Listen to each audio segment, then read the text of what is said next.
Hello everyone. Now I am starting with the second lecture on traumatology, and the learning objective of this lecture will be that by the end of the lecture we will be able to understand what is mechanism of wound production. That means what are various components of trauma, and these components, as we know, they are weapon, the tissue, force, and the movement. And these are also called the factors which are responsible in the causation or the appearance of a wound. So we will learn that what are various factors which are responsible for change in appearance of a wound. And as they are subject, that is the tissue, object, which is the weapon, and the contact, the area, surface area, the architectural design, and the force and the amount of movement which are responsible for change in the appearance of the wound.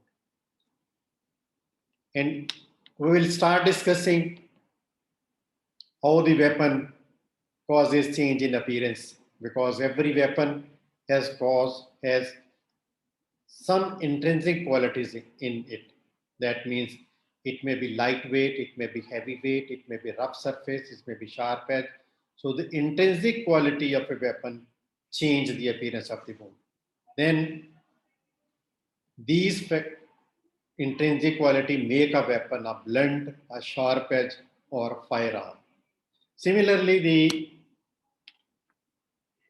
amount of force applied, because same weapon with various magnitude of force can change the appearance of wound. So we'll learn in this lecture that what are the forces, what are the factors which are responsible for the change in appearance. So the most important factor which change the appearance are the weapon, the tissues, and the architectural design.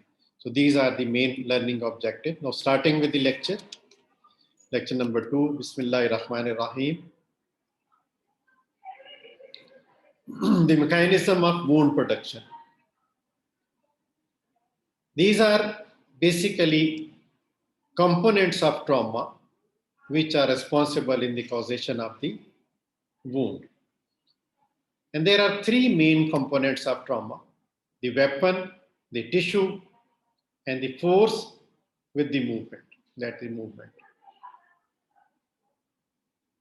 So this is a diagrammatic representation that the tissue, the weapon, and the force, they are the main components of trauma. So basically, these components, they are also the main factors which are responsible for the change in appearance of the wounds. So these factors, the object, the contact, and the subject, they are the main factors which are responsible for change in appearance of a wound. So these factors, which are the modifying factors in the appearance of the wounds, and they are the same components which are responsible in the causation of the trauma. So the same factors which are responsible for causation of trauma, they are the same components which cause the change in appearance.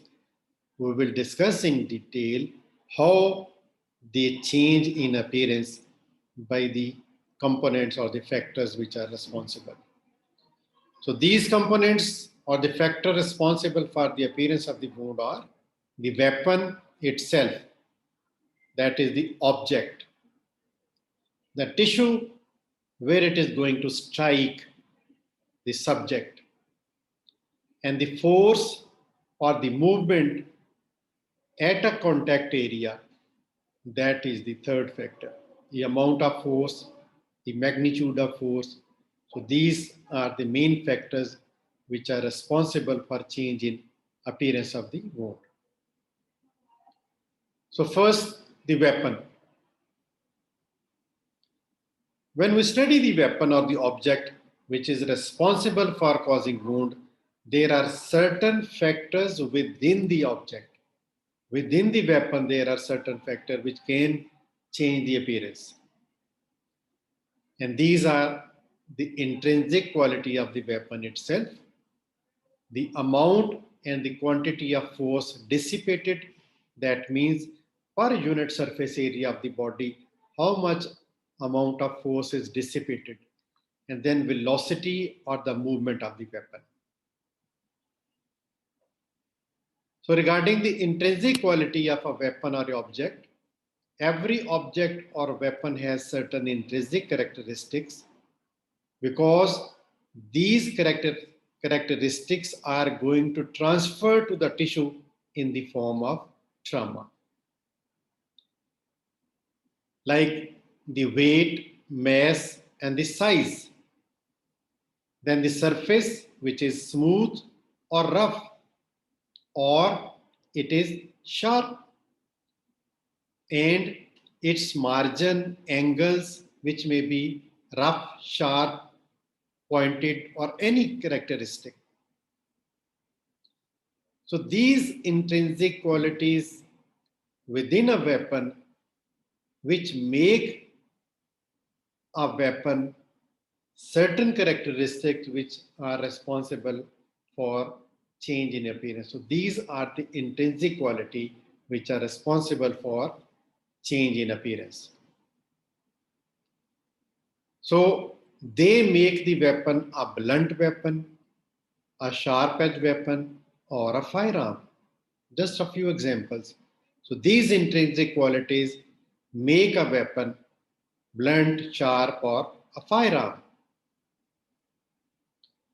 So the wounds produced as a result show so much variation in their appearance that it is very difficult to predict about its size, shape, and other characteristics of the wound. If any one of these factors is missing, there will be no wound production. That is, weapon is there, subject or the tissue where it is going to strike is there. Until unless the movement or the force dissipated is not there, the crime or the trauma will not occur. Except there is one exception where there is no contact directly of the weapon itself, but even then the trauma occur. That are the blast injuries.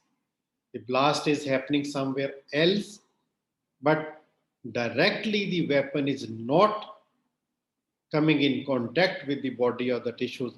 There are other factors which are transmitting the energy or transferring energy to the body, but weapon is directly not in contact. That is the blast injuries. There is no direct contact between the subject or the object, and even then the trauma occurs in blast injuries. This is because of pressure or shock waves or other components which start traveling with the pressure wave and the shock waves and cause the trauma. Now the blunt weapon. Why we say a weapon blunt?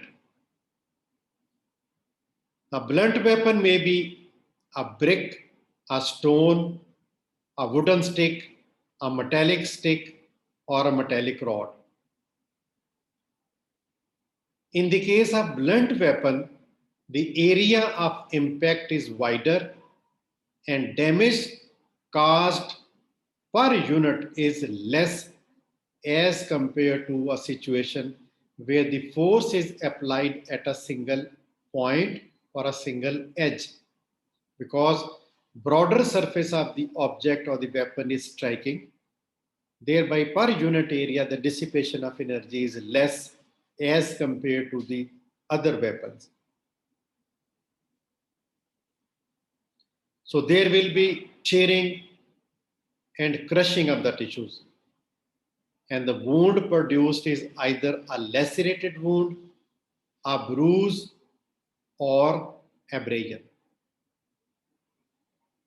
Then the sharp edge weapon. In the sharp edge weapon, there is either a tip or an edge. So the whole force is being concentrated at a single point or a single edge. So when a tip of the sharp edge weapon is applied, it causes a deep penetrating wound, which is a stab wound.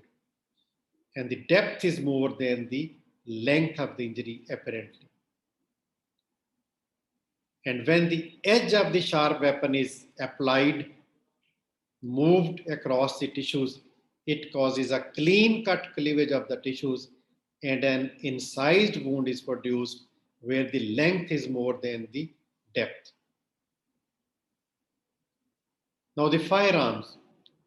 Firearm is said to be as a special trauma because in case of firearm, the bullet is traveling at a very high velocity and the area of impact where the bullet is striking is very small. So there is extreme concentration of force at a single point. So this will cause a special type of wound. Like the bullet will enter into the body producing an entry wound and an exit wound if it exits, and a track when it travels within the body. So the firearm trauma is called as special trauma because it includes almost whole traumatology, because there are burns, lacerations, fractures. So whole forensic medicine comes into play regarding traumatology. So that's why the firearm trauma is called a special trauma, as it includes burning, blackening, tattooing, abrasions, lacerations, fractures, and the track within the body with a cavitational effect. So the bullet travels into the body causing a track. So enormous damage is caused, and that is because of the velocity. A brick having a larger mass than the bullet, which is small, but because of its high velocity, it produces enormous damage because that amount of energy is going to be transferred to the tissues. So for the change in appearance of the wound, other important factors which we will be discussing later on. Besides intrinsic quality within the weapon, the amount of force can change the appearance of force, because with the same weapon at a same tissue with different amount of force, different type of energy will be appearing. Then the architectural design of the tissue, how it resists, how it is going to behave. So architectural design of tissue is important. We will be discussing in the next lecture, inshallah. So the summary of this lecture is that in this lecture we have started with the discussion of mechanism of wound production, and we have learned about some of the factors which are responsible.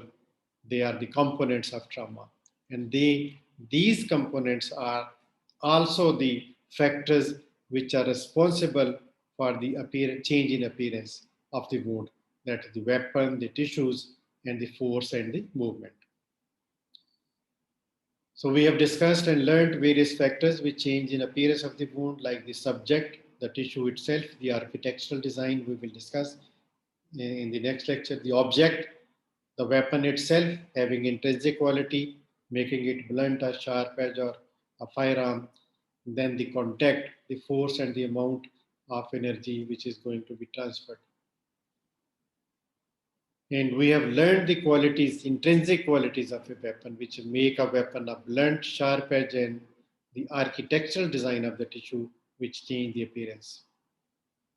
So thank you very much. This is all about the second lecture. Take care. Allah Hafiz.